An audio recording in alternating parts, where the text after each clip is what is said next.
Oke, Assalamualaikum warahmatullahi wabarakatuh. Perkenalkan, kami di sini berdua merupakan mahasiswa profesi dari Universitas Jenderal Sudirman yang kebetulan pada hari ini merupakan Hari Tuberkulosis Sedunia, dan kami diminta di sini untuk menjalankan suatu acara yaitu podcast.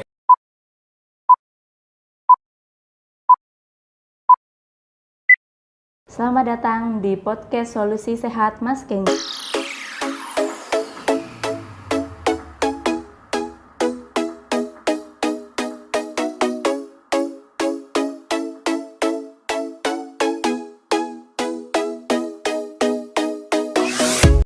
Izinkan saya memperkenalkan diri terlebih dahulu. Untuk nama saya secara pribadi yaitu Dias Rudi Haryadi, dan teman saya ada. Oke.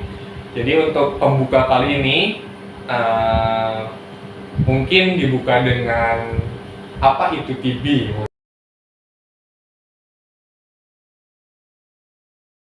Kalian. Menurut Dokter Agas gimana nih TB itu? Ya, jadi TB itu merupakan suatu penyakit ya dok, penyakit yang menular. Dia penularannya bisa lewat udara dikarenakan satu bakteri. Nah, bakterinya itu namanya bakteri Mycobacterium tuberculosis. Nah, bakterinya itu menularnya sangat cepat menular, bisa lewat kita lagi ngobrol, kayak kita ngobrol gini, dia bakterinya itu bisa bertahan di udara selama 1-2 jam.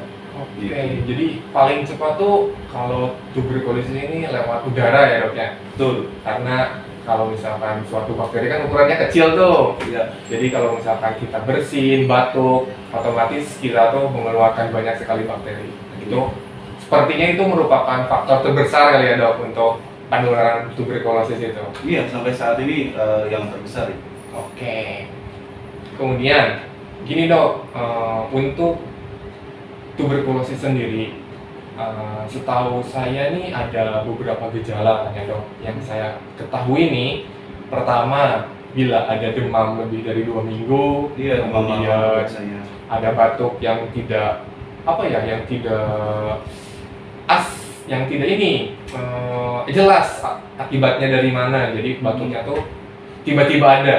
betul. Yang ketiga itu ada Malaysia dok biasanya. Malaysia apa sih dok?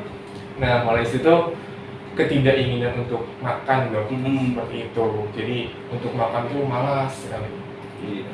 Biasanya pasien-pasiennya orang-orang itu lemes gitu ya dok? Ya, kehilangan daya tahan, dia buat aktivitas ya, itu lemes gitu, betul.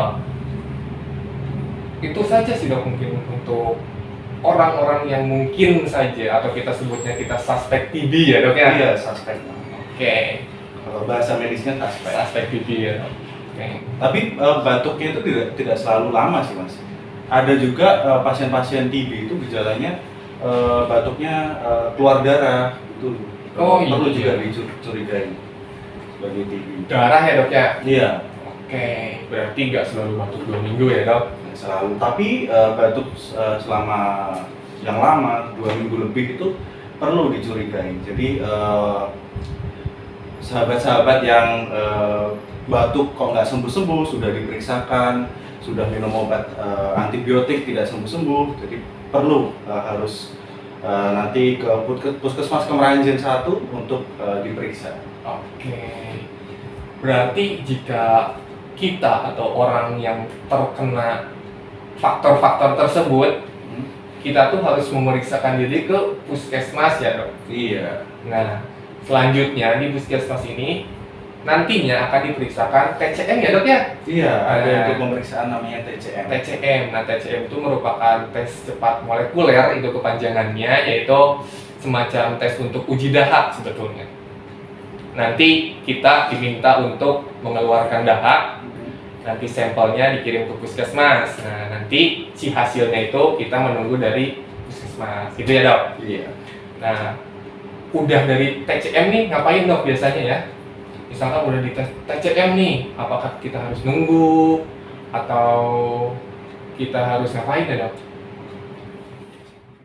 Jika hasilnya negatif ya dok, jika hasilnya negatif itu kita harus merujuk atau memeriksa lebih lanjut. Yang pertama dilakukannya tes mantox dok. Ya, tes Yang mantox. kedua dilakukannya fototoraks untuk mendiagnosis lebih lanjut mengenai tuberkulosis ini. Nah, tapi jika TCM ini sudah terkonfirmasi positif, maka orang tersebut sudah dinyatakan positif TB gitu dok. Oh gitu ya. Berarti cuma TCM aja bisa ya dok? Bisa dok. Bisa ya. Berarti nggak usah perlu pemeriksaan yang lain-lain. Untuk pemeriksaan yang lain tetap perlu, tapi untuk suspek yang lebih jurus ke diagnosis itu TCM sih lebih sensitivitasnya lebih besar. Gitu. Terus dok, kalau buat orang awam nih, kita kalau lagi ada orang yang TB, kita mencegahnya gimana sih dok biar nggak tertular? Oh, gampang dok itu. Pertama, kita harus mengetahui siapa yang terkena TB terlebih dahulu. Bisa jadi itu TB, bisa jadi itu batuk biasa, ya kan? Kalau misalkan dia udah terkena TB, pasti dia tuh sudah terkonfirmasi secara bakteriologis atau secara TCM tadi dok. TCM ya. Ya, jadi udah tahu kita pasien tersebut TB, maka pencegahan yang kita harus lakukan yaitu menghindari faktor-faktor yang dapat menularkan, seperti jika pasien TB tersebut berada di satu komplek rumah, nah kita bisa menghindari dengan memakai masker gitu. Terus menjaga imunitas, berolahraga. Soalnya zaman-zaman sekarang ini untuk olahraga ini malas sekali ya dok ya. Oh iya tuh. Tantangan terbesar buat kita nih. Nah itu Buat benar. olahraga. Apalagi memulainya ya dok, sangat Oh iya.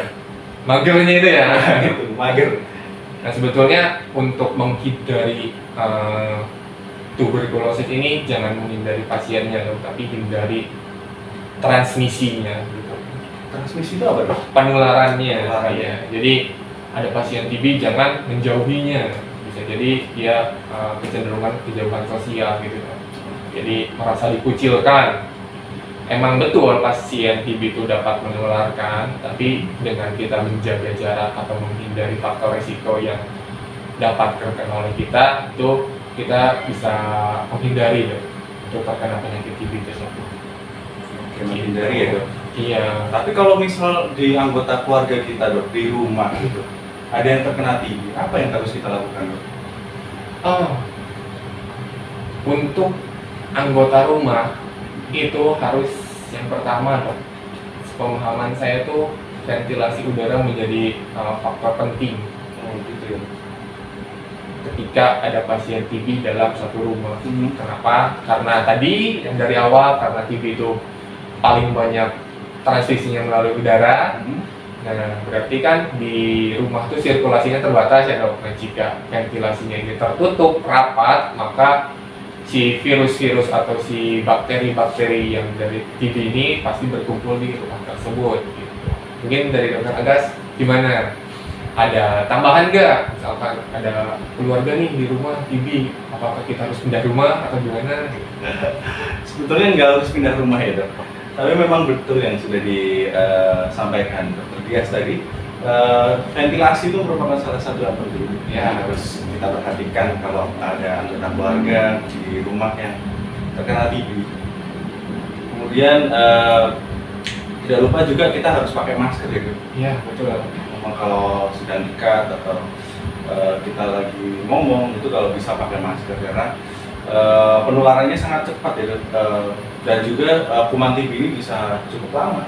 Iya, Ada cukup lama dok. udara. Ya cukup lama sih dok. Seperti itu. Dan yang lebar kita ngobrol di sini, mungkin kita tutup dengan ini ya dok.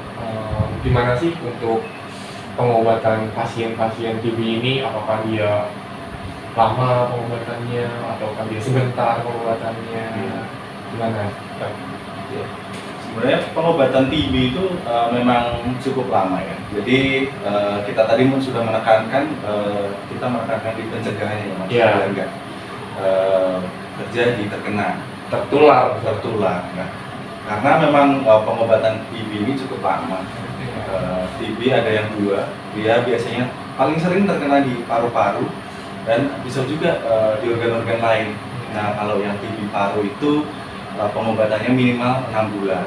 Jadi selama 6 bulan pengobatan itu nanti dievaluasi lagi apakah memang sudah clear atau memang butuh pengobatan lagi. Nah, ada lagi kalau memang TB-nya di luar paru, ada yang misalnya di tulang, TB tulang atau TB kelenjar, itu pengobatannya biasanya minimal 9 bulan. 6 bulan cukup lama ya dok ya. Nah jadi buat yang nonton ini, apabila kalian merasa tadi udah disebutkan di atas gejala-gejala TB, kemudian udah diperiksa di puskesmas terkonfirmasi positif secara bakteriologis, nah dan mendapatkan pengobatan TB tadi ada 6 bulan sama 9 bulan. Nah diusahakan itu jika terkena positif TB dok, ini pengobatannya jangan sampai putus dok. Iya, jangan sampai putus. Ya karena pengobatan TB itu lama gitu, terus bisa terjadi efek samping apabila putus pengobatan, kemudian bisa terjadi komplikasi juga apabila pengobatannya berhenti. Dan ketika selesai pengobatan TB, kita harus memeriksakan diri ke dokter, itu yang penting. Betul sekali. Jangan misalkan udah 5 bulan, berhenti udah sembuh, Udah nggak ada gejala. nggak ada gejala, kita berhenti. Iya, udah Nah, itu merasa sehat gitu ya. yang nggak boleh itu. Jadi buat semuanya, jika misalkan udah terkena TB, terkena faktor-faktor risiko TB, atau ada orang di sekitar yang penyakit TB, itu yang pertama diusahakan jangan takut dulu. Yang kedua, beranikan diri untuk diperiksa. Iya, betul. Yang ketiga, pengobatan harus wajib, jangan putus obat gitu dong. Ya mungkin itu saja kali ya dok ya, seputar tuberkulosis pada siang hari ini. Saya tutup. Assalamualaikum warahmatullahi wabarakatuh. Wah.